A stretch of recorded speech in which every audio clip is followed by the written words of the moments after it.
Hi everyone, I'm very excited to introduce the QuantaGrid D76V-1U, which is the core of NVIDIA Vera Rubin NVL72 platform.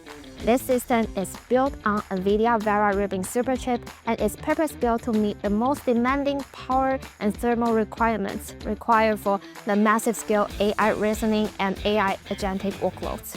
Built on the NVIDIA MGX architecture, it features 100% liquid cooling to optimize the cooling efficiency. It also features a cableless modular design to streamline the manufacturing and enhance the serviceability. At a rack level, it scales up to 72 Rubin GPUs and 36 Vera CPUs. The 6th generation NVLink doubles the GPU-to-GPU data throughput. And the NVIDIA Bluefield 4 and CX9 also provide ultra-high data throughput across the AI cluster.